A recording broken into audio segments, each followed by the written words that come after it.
de YouTube. Soy Yanely Sánchez y esto es Sin Complicarnos Tanto, un espacio para que ustedes se diviertan, para que también tengan herramientas y así hacer la vida un poco más llevadera, más simple, sin complicarnos tanto. Recuerden activar las notificaciones, darle a la campanita, darle me gusta y suscribirse a mi canal. Chun, chun, chun, chun. Hola, buen día. Bienvenido, Pedro. ¿Cómo estás, Yanely? ¿Me escuchas? Sí, te escucho perfecto. Buen día, bienvenido. ¿Cómo estás? ¿Qué tal tu aventura con el ascensor? Ay, no, perfecto, listo, yo estoy acá y estoy activa. Pero sí, bueno, estaba ahí asustadita al principio, pero ya rescatada, ya estoy en mi trono y aquí estamos, Pedro, para hacer la entrevista, comprometida contigo y con toda la audiencia, todas las personas que están conectadas en este momento. No, muchísimas gracias por la invitación. Para mí es un placer y un honor, por supuesto, ser parte de este grandioso espacio y agradezco, por supuesto, la gentileza de la invitación y que abran este espacio para dar a conocer pues la vida prácticamente de muchos de los músicos, artistas, y no solamente artistas, sino todas las personas que están haciendo después de esta situación que vivimos, obviamente tan caótica a nivel mundial, ¿no? Como fue la pandemia.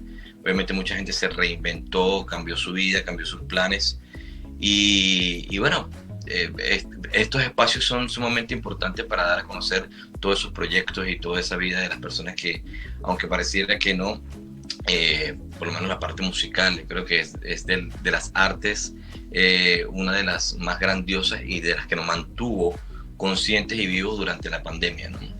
Porque yo creo que en cualquier momento, cualquier persona durante la pandemia tuvo que haber escuchado música, por lo menos gran parte del día, ¿no? Para salir un poco de todo esto que nos agobiaba de cierta forma y que, bueno, sigue haciendo cambios dentro de la vida de muchas personas. Sí, que permitió también a muchas personas quizás descubrirse, muchos talentos también por allí ocultos que permitieron también, descubrirse, reinventarse también, una palabra que está hoy en día muy de moda.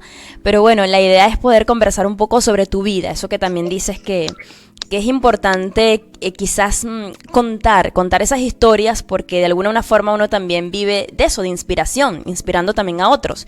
Y quiero hablar sobre tu vida musical, Pedro, esa vida musical, cómo ingresaste, cómo incursionaste en este tema y también por qué el instrumento, como instrumento, el trombón, eso me llama mucho la atención. Cuéntanos un poco, vamos a irnos hacia atrás, hacia tu vida, hacia tus inicios. Bueno, a ver, para nadie es secreto que Venezuela, gracias a Dios, siempre ha sido un país de primer mundo a nivel musical. Esto obviamente por todos los grandes maestros que han estado y que formaron parte de la historia musical de Venezuela desde su comienzo, pero sobre todo yo creo que uno de los maestros más reconocidos en formar la parte musical de Venezuela es el maestro José Antonio Abreu, a través del sistema que fundó en el año 1975. Yo creo que a partir de ese momento la vida musical de Venezuela cambió muchísimo. ¿Por qué? Porque obviamente la ideología del maestro José Antonio Abreu fue siempre a que todas las casas, a que todos los niños en todas las casas de la familia pudiera llegar la educación musical. Ese es mi caso. Mi caso es que vengo de una familia que son músicos. Mi abuelo era trombonista, que en paz descanse, y a partir de él era trombonista de banda. Mis tíos empezaron a estudiar música y yo, pues siendo de la primera generación, digamos, de primos, junto a otros, empezamos también a guiarnos, a dejarnos llevar por ese mundo musical. Así comienza prácticamente mi historia musical, pues, una cuestión hereditaria de cierta forma, ¿no? Hoy en día somos una familia que tiene más de 25 músicos. Wow. Dentro, y en la mayoría, creo que a ver, te miento, no, estoy capaz de decir que en la mayoría son trombonistas porque siempre hay otros músicos que no tocan el trombón, pero la mayoría, por lo menos, no sé, ponte que seamos 32 músicos, 33 músicos y 22 somos trombonistas. Entonces, ¿en serio? ¿Ustedes tienen como para montar? Fue Bueno, así, ¿no? Escuchando a mis tíos. ¿Perdón? sí, no, que ustedes tienen como para montar entonces, no sé, una banda, algo. Ustedes arman una parranda en casa, buenísimo, un ensamble, algo. Sí. Lo hicimos un par de veces. Obviamente hoy en día es más difícil poder reunirse, ¿no? A hacer música con la familia porque muchos están en diferentes países y mi abuela, nosotros nos reuníamos en casa de mi abuela materna en la ciudad de San Cristóbal, pero bueno, ya obviamente más de la mitad de la familia está fuera del país. Pero bueno, mi comienzo fue así, mi comienzo fue porque simplemente escuché a un tío, al tío mayor, que es el gran maestro Miguel Sánchez. Él vive en la ciudad de Guanare, era el primer trombón de la Sinfónica de Portuguesa. Okay. Y ellos iban prácticamente a Caracas a dar conciertos en el Teatro Teresa Carreño y pues, obviamente visitaba a mi madre y ahí mi tío tocaba y todo. Y digamos que mi compinche, ¿no? Hablando en el lenguaje coloquial venezolano, es mi primo mayor, que es como más que un primo, es un hermano, que es el maestro Miguel Sánchez. Estábamos muy niños y mi madre me mandaba de vacaciones para Guanare. Entonces cuando llegaba de vacaciones a Guanare, obviamente mi tío ya le estaba dando clases de música a sus hijos, a mis primos mayores, a mis 2 primos mayores, y ahí pues ya me llamaba la atención y empecé como prácticamente a estudiar, ¿no? Una vez que llegué a Caracas, después de las vacaciones, mis padres se mudaron nuevamente a San Cristóbal, y en San Cristóbal, mi tío menor, uno de mis tíos menores, Pablo Murillo, que era el primer trombón de la Sinfónica Simón Bolívar de Táchira, le dijo a mi madre, bueno, vamos a ponerle música. Y de esta forma mi hermana y yo comenzamos dentro del mundo del sistema de orquestas en el estado Táchira. Y ahí empezó prácticamente mi carrera musical a la edad de 7 o 8 años. Fíjate algo, mencionaste algo que es importantísimo y siempre lo recalco en todas las entrevistas que le hago a los músicos y todos los que pertenecieron de alguna forma al sistema. Para ti, Pedro, porque es importante rescatar esto y siempre recalcarlo, ¿qué tan importante fue el sistema como en tu formación musical? Porque me dices, bueno, mira, yo vengo de una familia en donde había muchos músicos, pero tú que estuviste allí tan cerca, ¿qué significado tiene? Y hoy que estás fuera de Venezuela y también ves toda esa formación y ves todo lo que se sembró, o sea, ¿qué tanto tienes que agradecerle y cómo lo visualizas también como para el futuro, para todas esas nuevas generaciones que aún también siguen en Venezuela y siguen apostando a eso?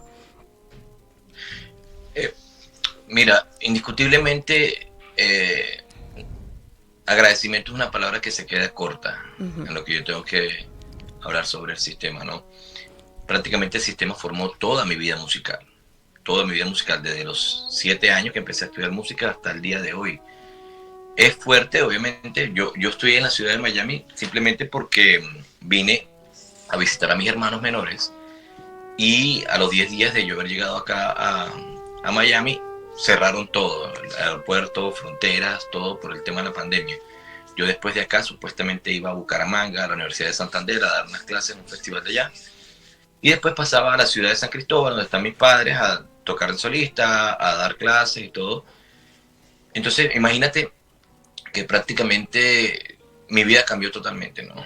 Después de, imagínate, más de 30 años perteneciendo al sistema, tener que quedarme acá, obviamente, ahora actualmente no soy parte de la Orquesta Sinfónica Simón Bolívar, después de 22 años estando con la Orquesta Sinfónica Simón Bolívar, pero es simplemente como bueno, un paso que tuve que dar, que Dios me obligó a dar de cierta forma. Y bueno, los lazos por supuesto siguen totalmente unidos, ¿no? Hoy más que nunca, yo creo que una de las cosas que ha pasado, desafortunadamente, con toda esta cantidad de músicos que han tenido que salir del país, es que el maestro José Antonio Abreu siempre pensó, obviamente, el sistema dentro de Venezuela es un monstruo musical, ¿verdad? De formación, de educación, hace una labor social increíble porque no solamente saca músicos, artistas, sino que saca seres humanos. ¿Ves? Te dan una formación, responsabilidad, te inculcan valores desde muy joven. Obviamente cuando tú creces con todos esos valores y cuando te abres al mundo, pues es muy fácil manifestar todo lo que el sistema se trata o la educación del sistema.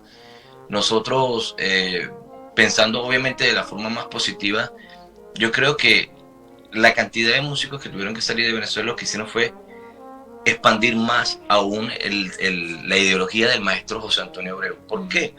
Porque gracias a Dios el sistema, el proyecto del sistema como tal se ha copiado en más de, 40 países En todos los países hay un proyecto similar al Sistema Nacional de Orquesta de Venezuela.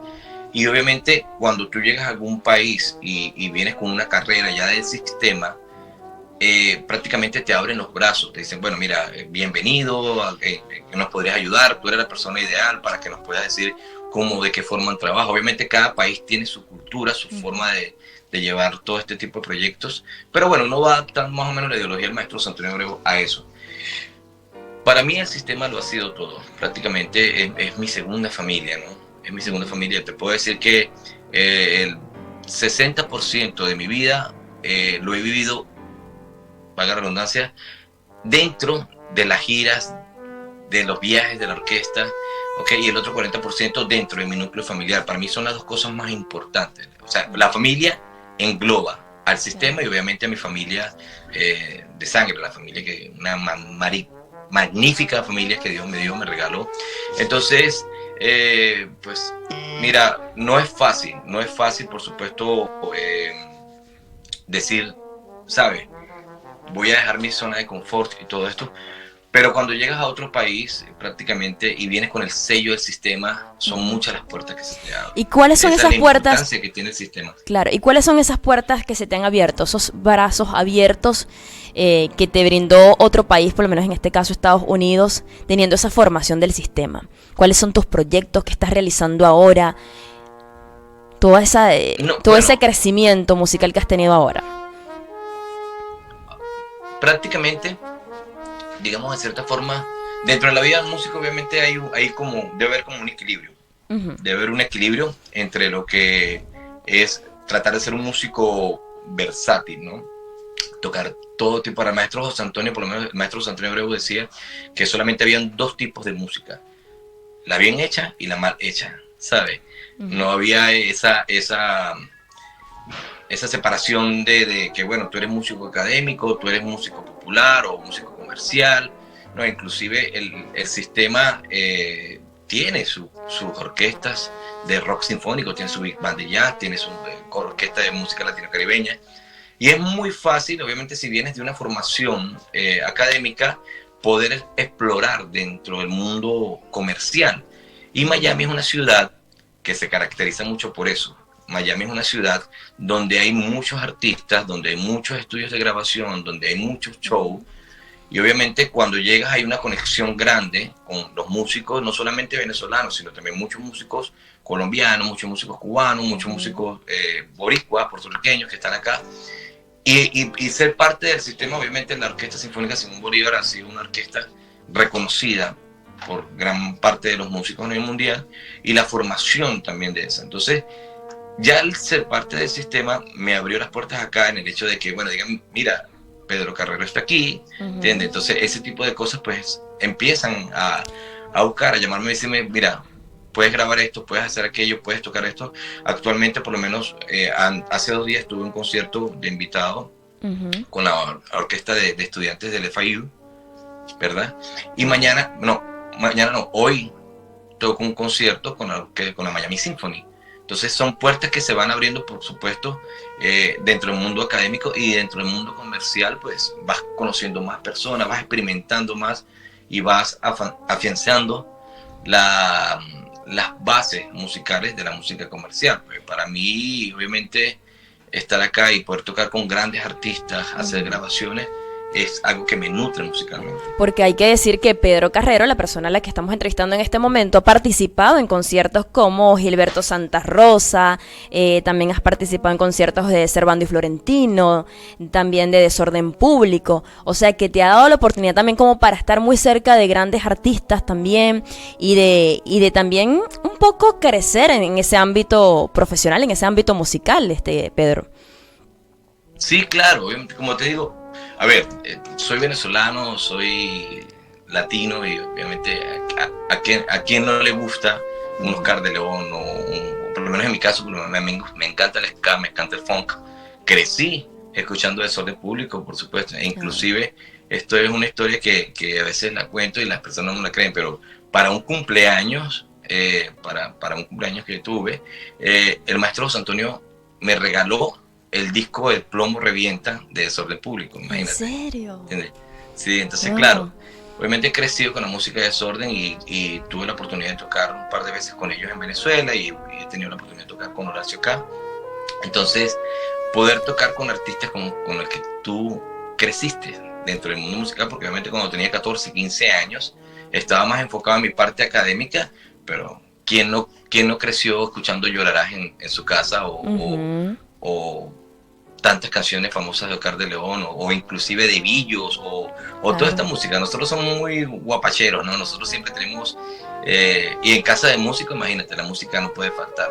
Entonces, se escuchó y se sigue escuchando en mi casa todo tipo de música. Eso me da la oportunidad, obviamente, de poder crecer dentro de mi carrera musical y poder participar y hacer conciertos con grandes artistas como los que acabas de mencionar. Claro, Pedro, entonces tú estuviste muy de cerca con el maestro Abreu. ¿Lo conociste? O sea, fueron allí compañeros, porque uno dice el sistema y a lo mejor uno relaciona que todo el mundo conoció al maestro Abreu, pero no todo el mundo tuvo esa oportunidad o esa posibilidad. ¿Tú la tuviste? No, yo fui un hombre privilegiado porque yo conocí al maestro Abreu cuando yo tenía aproximadamente 11 años.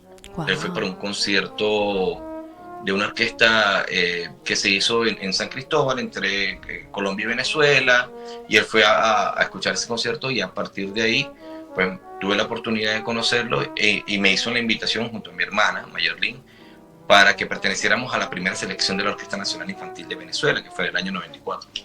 Wow.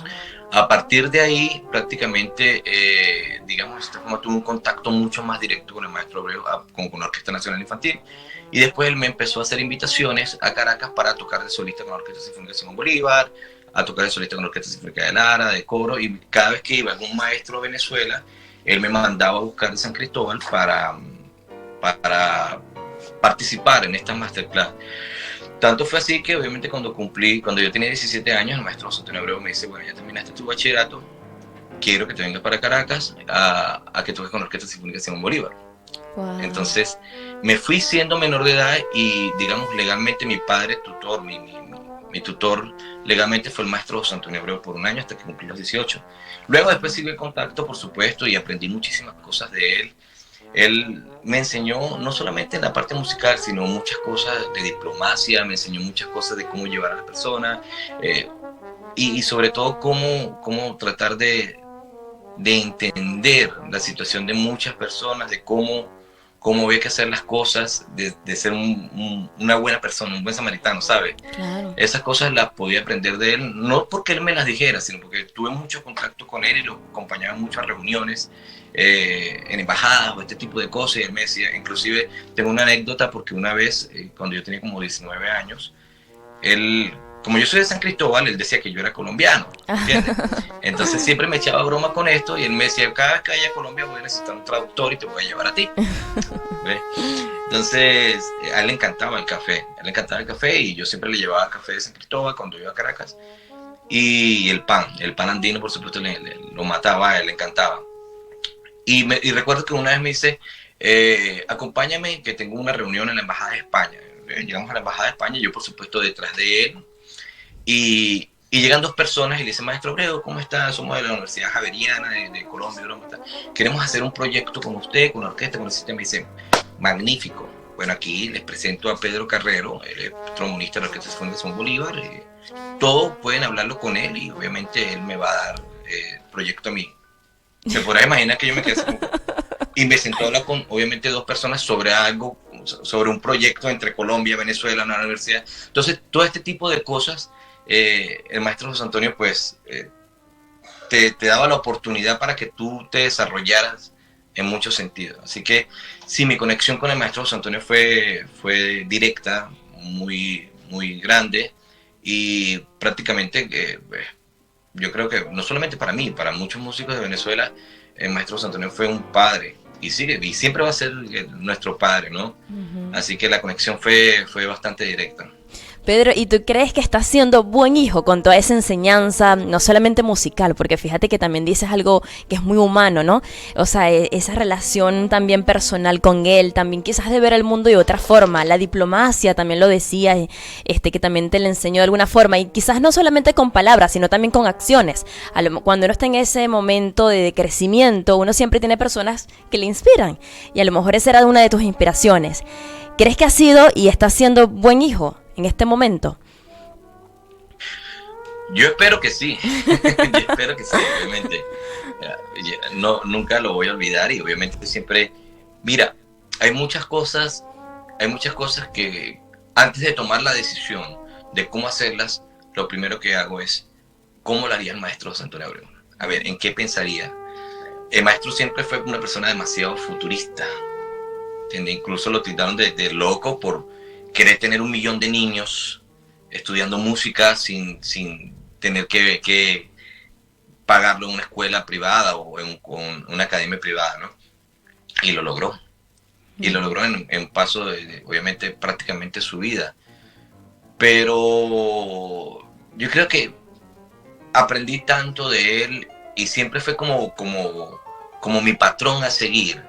Obviamente uno dice, oye, pero a ver, no puede haber una persona que sea tan perfecta, pero sí hay personas que pueden llegar a la perfección. Y el maestro José Antonio Abreu era muy minucioso a la hora de tomar decisiones, ¿entiendes? O sea, de repente él tomaba una decisión y la gente decía, bueno, pero ¿por qué piensa en esto? Y resulta que estaba pensando en el día siguiente. Entonces, ese tipo de cosas, yo creo que actúo de la misma forma. Ojo, y esto no es porque una cosa que él lo inculcara y que dijera, tienes que hacer las cosas como yo. Él nunca fue yoísta, él nunca fue, dijo, hazlo como yo, hazlo, ¿sabes?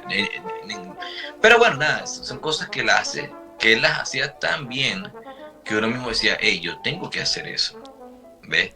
Y no solamente mi persona, muchísimos músicos, muchas personas piensan como el maestro José Antonio Abreu a la hora de, por supuesto, tomar unas decisiones. Entonces, yo creo y espero que bueno, que obviamente que me esté vigilando desde allá arriba y me esté diciendo que las cosas van bien, y yo quiero apostar a que las cosas van así, a que he sido un buen hijo.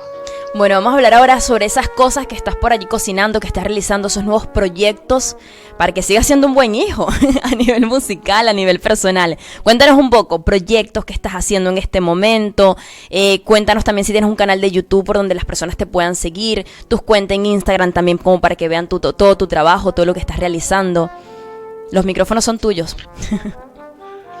Sabes que con el tema de proyectos, yo me despegué un poco con todo esto de la pandemia, ¿no?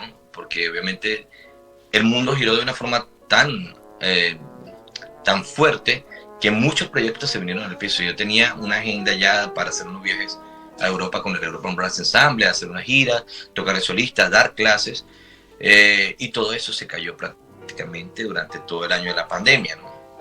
Obviamente el quedarme encerrado acá, yo dije, bueno, inclusive hice 2 proyectos de vida. Dentro de la pandemia tuve que cambiar el proyecto de vida, decir, bueno, ¿qué voy a hacer? ¿Me quedo? ¿No me quedo? Ajá, quería hacer esto, pero ya no lo puedo hacer. Entonces, vamos a decir que de cierta forma estoy en una etapa de transición a cambiar muchas de las cosas que tenía pensadas.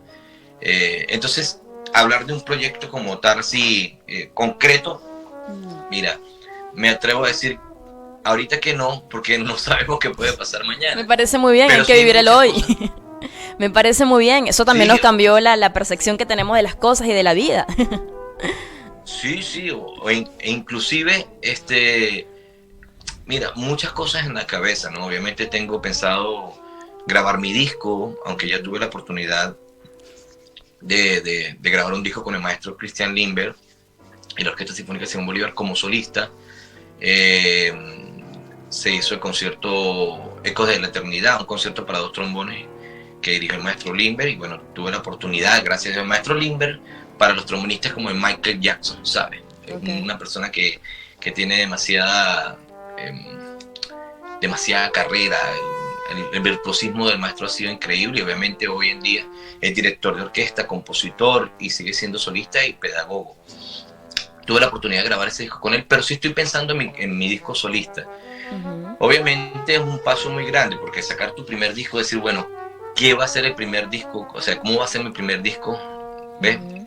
Se piensa mucho y obviamente con todos estos cambios que han habido, pues todo ese tipo de cosas van cambiando, ¿no? Yo creo que los proyectos que tengo así prácticamente, estoy en una etapa de mi vida donde estoy más inclinado o parte de mi vida está inclinada a la pedagogía. Perfecto. ¿Ves? Estando en Venezuela, aparte de tocar con la Orquesta Sinfónica de Simón Bolívar, fui director de la Escuela Nacional de Trombón del Sistema por casi 8 años. Durante esos 8 años, obviamente, invité a muchos maestros, se trató de hacer un pensum completo para todos los trombonistas en Venezuela, se hizo, y se pudo organizar 2 festivales internacionales. El primer festival que se hizo fue en el 2018, en noviembre del 2018, para conmemorar la ida física del maestro José Antonio Abreu de todo esto, ¿no? El maestro murió en marzo del 2018. Y se hizo el primer Festival Internacional de Trombón, maestro José Antonio Abreu. Y ya para el año 2020, obviamente la idea era hacerla cada dos años. Para el año 2020, pues ya estábamos en plena pandemia. Claro. Aún así, obviamente, la pandemia nos trajo esta ventana al mundo, como es el internet, como son las redes sociales. Entonces se organizó junto a la Escuela Nacional de Trombón el segundo Festival Internacional de Trombón, maestro José Antonio Abreu, abierto por todas las redes sociales. Bueno, creo que el festival tuvo más de 100.000 views entre conciertos, masterclass, hubo 22 maestros invitados, hubo 5 conciertos de maestros, inclusive maestros que no estaban, maestros venezolanos y maestros que estaban en Argentina, maestros que estaban en Chile, maestros que estaban en Boston. Se organizaron conciertos obviamente venezolanos, maestros venezolanos, y tuvimos nuestros maestros internacionales. Entonces, yo creo que durante la parte pedagógica de mi formación, lo que estoy ahorita pensando más en eso, ¿no? En ir a hacer masterclass, que es lo que he hecho durante los últimos 5 años, viajar a universidades, viajar a otros países, buenísimo, hacer masterclass, dar clases. Entonces, son los proyectos que tengo. Que tienes ahora en este momento. Es probable que dictes entonces clases online, puede ser. O sea, la gente lo que tienes que seguirte por Instagram para que te siga por allí la pista. Por si acaso sale por allí algo, a lo mejor algunas clases online, para que puedan saber cómo inscribirse. Todas esas vías las tienes por allí. Sí, por supuesto. Obviamente, las clases a mis alumnos en Venezuela, mientras que estuve en la pandemia, se hicieron online. Bien. ¿Ves? Y se hicieron muchos festivales como que se hizo en el sistema. También se hicieron festivales en Colombia, se hicieron festivales en Ecuador, en Argentina, y obviamente también pues estaba la invitación a hacer estas clases, estas masterclass colectivas, donde por vía Zoom pues muchos alumnos se conectaron, hacían sus preguntas, algunos tocaban, y así. No creo que la vida dio un vuelco increíble para los músicos también, porque aprendimos, muchas personas aprendieron, me incluyo en ellos, a mover un poco más las redes, a conectarnos más con. Yo no tenía la plataforma Zoom, yo para qué iba a usar Zoom, ¿entiendes? Pero bueno, la pandemia nos obligó a eso, e inclusive grandes maestros se abrieron hasta Instagram y Facebook, que no tenían. Sí. Pedro, se me está acabando el tiempo. Y bueno, nada, quiero vamos a recordarles a las personas cómo te encuentran en Instagram, canal de YouTube, o sea, todas las formas en donde puedan contactarte. Por si acaso, no sé, surge alguna clase online y las personas quieran participar, o quieran seguir viendo tu trabajo, o quieran quizás esperar ese disco que en algún momento a lo mejor va a salir, para que te sigan la pista. ¿Cuáles son esas plataformas? En Facebook, como Pedro Carrero. En Facebook me encuentran como Pedro Carrero. En YouTube, como Pedro Carrero también. Pero tienen que poner Pedro Carrero Trombón. Okay. Cuando pones Pedro Carrero sale un torero. Entonces no tenemos, es un arte diferente, totalmente diferente a que hacemos los músicos. Y en Instagram me pueden seguir por @tromcar, TROMB grande CAR. Es trombón. Con Carrero, con las 3 primeras letras de mi apellido. Tromcar. TROMB Carrero. Ahí está. Pedro, sí. No, Tron Carrero, sí, Tron Exacto. Carrero. Pedro, TROMB Carrero. Ahí está. Pedro, muchísimas gracias. Gracias por, bueno, brindarnos parte de tu experiencia de vida, de tu talento musical, que sigan los éxitos, que sigas siendo un buen hijo y bueno, y que sigas también replicando todo ese talento y todo lo que lo que te enseñaron a ti, todo lo que aprendiste del maestro Abreu, que sigas también dándolo a conocer o llevando ese mensaje también bonito para otras generaciones. Así que te agradezco muchísimo que compartas estos minutos con nosotros. Agradecido estoy yo de verdad por la invitación, Janet, y obviamente también con Oronis por la conexión. Para mí siempre será un placer. Estamos a la orden para lo que podamos servir y porque vinimos al mundo a eso, a servir. Si no, no hacemos nada. ¿Okay? Así que muchas gracias por la conexión y bueno, estamos en contacto. Un gran abrazo. Igual. Era Pedro Carrero, músico, trombonista venezolano. Ya ustedes lo escucharon, lo pueden seguir por Instagram como @trombcarrero. Así lo encuentran en Instagram.